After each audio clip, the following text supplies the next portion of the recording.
Good morning and happy Friday. Just wanted to give you my weekly real estate market update on everything that's going on in the Austin area. So far, it's been kind of a busy week. One thing I'm really tracking closely is the interest rate. And I know if you're in the market to buy a home, you're tracking that closely. If you're not, you may not be tracking it quite as closely, but rates have gone up over the last couple of weeks, really in anticipation of just kind of what's going to happen with this debt ceiling and default, hopefully not defaulting on our debt. And I'm kind of cautiously optimistic that the people who are stewarding the decisions on this country are going to figure it out, and that once that happens, big hooray, and that's drama out of the headlines that's causing our rates to remain high. And I'm going to guess, we'll see, I'll let you know next Friday, that interest rates might come down once that all gets figured out. I'm going to assume that they're going to figure it all out. So that said, that's been one thing that's really been impacting interest rates. Here, one thing we're really being strategic and creative on is the idea of a rate buy down. And so we're having a lot of conversations with home buyers and sellers who are trying to sell their house, offering rate buy downs to clients.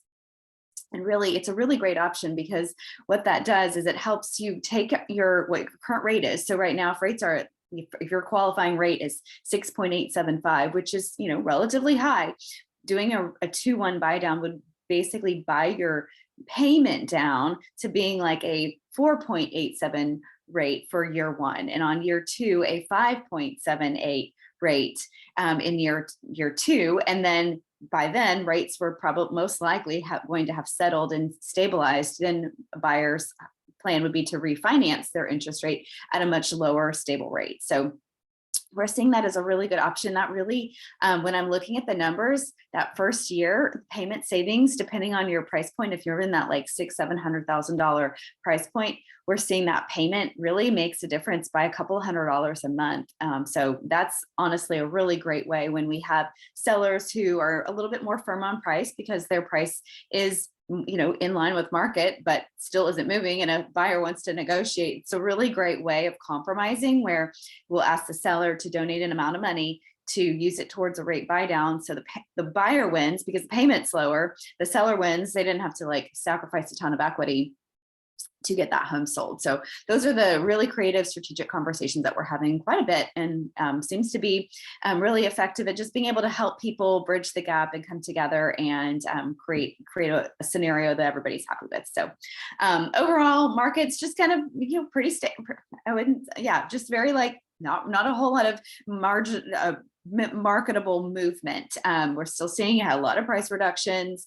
We're seeing new listings at the market each week, which is good. We need we need to continue to create new inventory. We are seeing a fair amount of houses still get moved quickly. We did have multiple offers. It took about 5 days for one of our listings last week, but we got 3 offers came in a really short period of time. And so we're able to really put away a really great house under contract at a really great price. So stuff's still moving, but not all of it is moving as quickly. Some is, some isn't.